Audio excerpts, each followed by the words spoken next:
ನಮಸ್ಕಾರ ಎಲ್ರಿಗೂ. ರುಚಿ ಅಭಿರುಚಿಗೆ ಸ್ವಾಗತ. ಇದೇನಪ್ಪ ಮಾರಿ ಬಿಸ್ಕೆಟ್ ತೊಗೊಂಡ್ಬಂದಿದ್ದಾಳೆ ಅಂತ ಅಂದ್ಕೊಂಡ್ರಾ? ಹೌದು, ಇವತ್ತು ನಾನು ಮಾರಿ ಬಿಸ್ಕೆಟ್ಟಿಂದ ಏನು ಮಾಡ್ತಾಯಿದ್ದೀನಿ ಗೊತ್ತಾ? ಲಡ್ಡು. ಬಿಸ್ಕೆಟಿಂದ ಲಡ್ಡು. ಆಶ್ಚರ್ಯ ಅನಿಸ್ತಿದೆಯಾ? ಹೌದು ನೋಡಿ, ಇದನ್ನು ಮಾಡಲಿಕ್ಕೆ ನಾನು ಒಂದು 15 ಮಾರಿ ಬಿಸ್ಕೆಟನ್ನು ತೊಗೊಂಡಿದ್ದೀನಿ. ಜೊತೆಯಲ್ಲಿ ಒಂದು 3 ಏಲಕ್ಕಿ, ಒಂದು ಸಣ್ಣ ಚೂರು ಬೆಲ್ಲ, ಹಾಗೆ ಮುರಿದಿಟ್ಕೊಂಡಿರ್ತಕ್ಕಂತಹ ಗೋಡಂಬಿನ ತಗೊಂಡಿದ್ದೀನಿ. ಬಿಸ್ಕೆಟ್ಗಳನ್ನು ನಾವು ಪುಡಿ ಮಾಡ್ಕೊಬೇಕು ಮಿಕ್ಸರಲ್ಲಿ ಹಾಕಿಬಿಟ್ಟು. ಅದಕ್ಕಾಗಿ ಬಿಸ್ಕೆಟನ್ನು ತುಂಡು ಮಾಡಿಕೊಂಡು ನಾವು ಜಾರ್ಗೆ ಹಾಕ್ಕೊಳ್ಳೋಣ. ಇದು ಆ್ಯಕ್ಚುಲಿ ತುಂಬ ಇನ್ನೋವೇಟಿವ್ ರೆಸಿಪಿ, ಆದರೆ ಇದು ನನ್ನ ಇನ್ನೋವೇಷನ್ ಅಲ್ಲ. ಈ ರೆಸಿಪಿನ ನನಗೆ ನನ್ನ ಆತ್ಮೀಯ ಗೆಳತಿಯೊಬ್ಬರು ಹೇಳಿಕೊಟ್ಟಿದ್ದು. ಅವ್ರ ಮನೆಗೆ ಹೋದಾಗ ಹೀಗೆ ಏನೇನೋ ಇನ್ನೋವೇಟಿವ್ ಅಡುಗೆಗಳನ್ನು ಮಾಡಿ ಕೊಡ್ತಾ ಇರ್ತಾರೆ. ಅದರಲ್ಲಿ ಈ ಮಾರಿ ಬಿಸ್ಕೆಟಿನ ಲಡ್ಡುನೂ ಸಹ ಒಂದು. ನಾನು ಚಾನಲ್ ಸ್ಟಾರ್ಟ್ ಮಾಡಿದ ಮೇಲೆ ಅವ್ರ ಹತ್ರ ಕೇಳಿದೆ, ನನಗೆ ಈ ರೆಸಿಪಿನ ಹೇಳ್ಕೊಡಿ, ನಾನು ಪೋಸ್ಟ್ ಮಾಡ್ತೀನಿ ಅಂತ ಸಂತೋಷದಿಂದ ಹೇಳಿಕೊಟ್ಟಿದ್ದಾರೆ. ಅವರಿಗೆ ನಮ್ಮೆಲ್ಲರ ಪರವಾಗಿ ನಾನು ಧನ್ಯವಾದನ ಅರ್ಪಿಸ್ತಾ ಇದ್ದೀನಿ.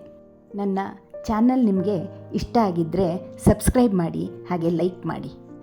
ಈಗ ಬಿಸ್ಕೆಟಿನ ಜೊತೆ ಏಲಕ್ಕಿನ ನಾನು ಬಿಡಿಸಾಕ್ಕೋತಾ ಇದ್ದೀನಿ. ಇದನ್ನು ನಾವು ಕೋರ್ಸ್ ಪೌಡ್ರ್ ಮಾಡ್ಕೊಳ್ಳೋಣ. ಮನೆಗೆ ಯಾರಾದ್ರು ದಿಢೀರಂತ ಗೆಸ್ಟ್ ಬಂದಾಗ, ಅಥವಾ ನಮಗೆ ಏನಾದರೂ ಸಿಹಿ ತಿನ್ನಬೇಕು ಅನಿಸಿದಾಗ, ಅಥವಾ ಮಕ್ಕಳೇನಾದ್ರು ಡಿಮ್ಯಾಂಡ್ ಮಾಡಿದರೆ ನೋಡಿ, ತುಂಬ ಈಸಿಯಾಗಿ ಮಾಡ್ತಕ್ಕಂತಹ ಲಡ್ಡು ಇದು. ನಾನೀಗ ಪುಡಿ ಮಾಡಿಟ್ಕೊಂಡಿರೋ ಸಣ್ಣ ಬೆಲ್ಲದ ಚೂರನ್ನು ಸಹ ಇದಕ್ಕೆ ಹಾಕ್ಕೊಂಡಿದ್ದೀನಿ. ಇದು ಈಗ ಕೋರ್ಸ್ ಪೌಡ್ರ್ ಆಗಿದೆ. ಇದನ್ನೊಂದು ಪ್ಲೇಟಿಗೆ ತೆಕ್ಕೊಳ್ಳೋಣ.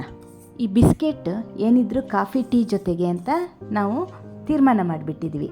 ಆದರೆ ಅದರಿಂದನೂ ಸಹ ನೋಡಿ ಸ್ವೀಟ್ನ ಮಾಡ್ಬೋದು. ಇದ್ಯಾಕಪ್ಪ ಒಂದು ಸ್ಪೂನ್ ಪೌಡ್ರನ್ನ ತೆಗೆದಿಟ್ಕೊಂಡೆ ಅನ್ಕೋತೀರಾ? ಒಂದು ಸೀಕ್ರೆಟ್ ಹೇಳ್ತೀನಿ. ಈ ಹೋಟೆಲಲ್ಲಿ ಟೀ ಭಾಳ ರುಚಿಯಾಗಿರುತ್ತೆ. ಅವ್ರೇನು ಮಾಡ್ತಾರೆ ಗೊತ್ತಾ? ಈ ಬಿಸ್ಕೆಟ್ ಪೌಡರ್ನ ಟೀಗೆ ಹಾಕಿ ಕುದಿಸ್ತಾರೆ. ನೀವು ಸಹ ಒಮ್ಮೆ ಟ್ರೈ ಮಾಡಿ ನೋಡಿ, ಖಂಡಿತ ಟೀ ಹೋಟೆಲ್ ಟೇಸ್ಟೇ ಬರುತ್ತೆ. ನೋಡಿ, ನಾನೀಗ ಒಂದು ಪ್ಯಾನಲ್ಲಿ 1 ಸ್ಪೂನ್ ತುಪ್ಪನ ತಗೊಂಡು ಅದಕ್ಕೆ ಚೂರು ಮಾಡಿಟ್ಕೊಂಡಿರೋ ಗೋಡಂಬಿನ ಹಾಕ್ಕೊಂಡು ಅದು ಲೈಟ್ ಬ್ರೌನ್ ಕಲರ್ ಬರೋ ತನಕ ಹುರ್ಕೋತಾ ಇದ್ದೀನಿ. ನೋಡಿ, ಇದು ಪರ್ಫೆಕ್ಟ್ ಕಲರ್ ಬಂದಿದೆ. ಈಗ ಇದನ್ನು ನಾನು ಪೌಡರ್ ಮಾಡಿಟ್ಕೊಂಡಿರ್ತಕ್ಕಂತಹ ಬಿಸ್ಕೆಟಿಗೆ ಹಾಕ್ತಾ ಇದ್ದೀನಿ. ಸ್ವಲ್ಪ ತಣ್ಣಗಾದ್ಮೇಲೆ ಇದನ್ನು ಚೆನ್ನಾಗಿ ಕಲಿಸ್ಕೊಳ್ಳೋಣ. ನೀವು ಬೇರೆ ಡ್ರೈ ಫ್ರೂಟ್ಸ್ನು ಸಹ ಆ್ಯಡ್ ಮಾಡ್ಕೋಬಹುದು. ಇಲ್ಲ ಖರ್ಜೂರ ಏನಾದರೂ ನಿಮ್ಮ ಹತ್ರ ಇದ್ದರೆ ಅದನ್ನು ಸಣ್ಣ ಚೂರು ಮಾಡಿಕೊಂಡು ಈ ಪೌಡರ್ಗೆ ಸೇರಿಸ್ಕೊಂಡು ಉಂಡೆ ಮಾಡ್ಬೋದು. ಕೆಲವು ಬೆಲ್ಲ ಮಿಕ್ಸಿ ಮಾಡಿದಾಗ ಸ್ವಲ್ಪ ನೀರು ಹೊಡ್ಕೊಳ್ಳುತ್ತೆ, ಆಗ ಉಂಡೆ ಕಟ್ಟಲಿಕ್ಕೆ ಈಸಿ ಆಗುತ್ತೆ. ಆದರೆ ಇದು ಅಚ್ಚು ಬೆಲ್ಲ ಡ್ರೈ ಆಗೇ ಇದೆ, ಉಂಡೆ ಕಟ್ಟಕ್ಕೆ ಕಷ್ಟ ಆಗ್ತಾಯಿದೆ.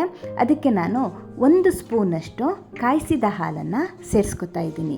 ಬೇಕಾದಲ್ಲಿ ಮಾತ್ರ ಹಾಲನ್ನು ಹಾಕ್ಕೊಳ್ಳಿ. ಹಾಲು ಹಾಕಿದರೆ ಉಂಡೆನ ಹೆಚ್ಚು ದಿನ ಇಡೋಕ್ಕೆ ಬರಲ್ಲ. 1 ಅಥವಾ 2 ದಿನ ಇಟ್ಕೊಬೋದಷ್ಟೇ. ಇಲ್ಲ ಅಂದರೆ ಹತ್ರ 1 ವಾರದ ತನಕ ಇಟ್ಟರೂ ಸಹ ಇದೇನು ಹಾಳಾಗಲ್ಲ. ನೋಡಿ, ನಾನು ಉಂಡೆ ಕಟ್ತಾ ಇದ್ದೀನಿ. ನಿಮಗೆ ಯಾವ ಸೈಜಲ್ಲಿ ಬೇಕಾದರೂ ಆ ಸೈಜಿಗೆ ಉಂಡೆ ಕಟ್ಕೊಳ್ಳಿ. ರುಚಿಯಾದ ಇನ್ನೋವೇಟಿವ್ ಬಿಸ್ಕೆಟ್ ಲಡ್ಡು ರೆಡಿ ಇದೆ. ಮಾಡೋಕ್ಕೆ ಬಹಳ ಸುಲಭ, ತಿನ್ನೋಕ್ಕೆ ಅಷ್ಟೇ ರುಚಿ. ನೀವು ಒಂದು ಸತಿ ಟ್ರೈ ಮಾಡಿ, ನಿಮ್ಮ ಅಭಿಪ್ರಾಯನ ಕಾಮೆಂಟ್ ಬಾಕ್ಸಲ್ಲಿ ತಿಳಿಸಿ. ಧನ್ಯವಾದಗಳು.